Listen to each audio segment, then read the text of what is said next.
You know, the Bible prophesies that there will be 1,000,000-man army come from the east. That speaks of China. And that the Euphrates River will dry up so that this army can pass over into Israel.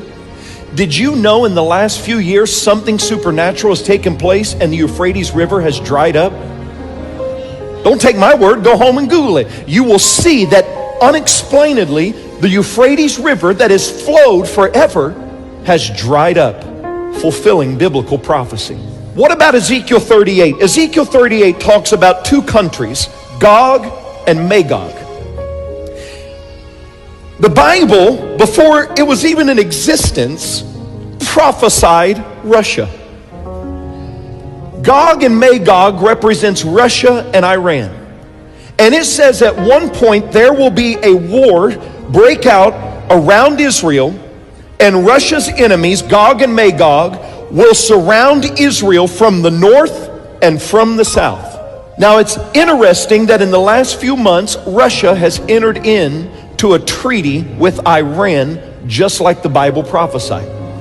Iran is funding two terrorist groups, Hamas and Hezbollah. Hezbollah is in the north of Israel. Hamas is in the south of Israel.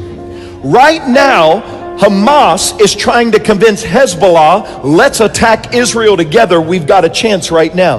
That would be the fulfillment of Ezekiel 38 of when these enemies surround Israel. You say, what happens? Well, the Bible says that God will supernaturally step in and he will defend Israel and he will defeat all their enemies.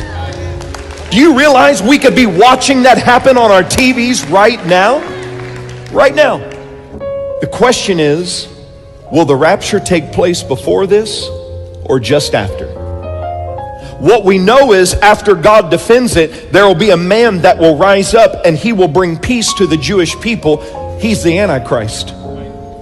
That's how close we are to seeing biblical prophecy fulfilled right before our eyes. So I would ask you what my dad asked. If your heart were to stop, or if the trump of God were to sound, would you be ready to stand before God?